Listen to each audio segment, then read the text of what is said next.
கர்நாடகாவில் தமிழர்கள் சுட்டுக் கொல்லப்பட்ட சம்பவம் குறித்து நேர்மையான விசாரணை நடத்தப்பட வேண்டும் என்று பாஜக மாநில தலைவர் நயினார் நாகேந்திரன் வலியுறுத்தியுள்ளார். தூத்துக்குடியில் செய்தியாளர்களிடம் பேசிய அவர், கர்நாடகாவில் தமிழர்கள் சுட்டுக் கொல்லப்பட்ட சம்பவம் வன்மையாக கண்டிக்கத்தக்கது என்றார். ஒரு உயிரை பறிப்பதற்கு யாருக்கும் உரிமை இல்லை என்பதால் இந்த விவகாரம் குறித்து நேர்மையான விசாரணை நடத்தப்பட வேண்டியது அவசியம் என்று குறிப்பிட்டார்.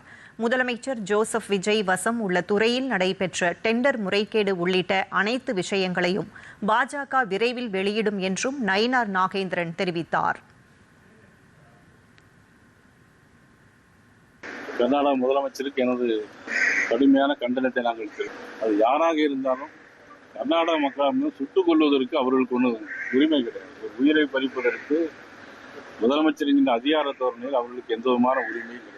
அது கர்நாடக மக்களாக இருந்தாலும் சரி, யாராக இருந்தாலும் சரி. தமிழக பாரதிய ஜனதா கட்சியினுடைய சார்பாக எங்களது கடுமையான கண்டனத்தை நாங்கள் தெரிவிக்கிறோம். இந்த 100 நாள் என்பது மக்களுக்கு உள்ள வேதனையான நாட்களாக தான் நான் கருதுகிறேன்.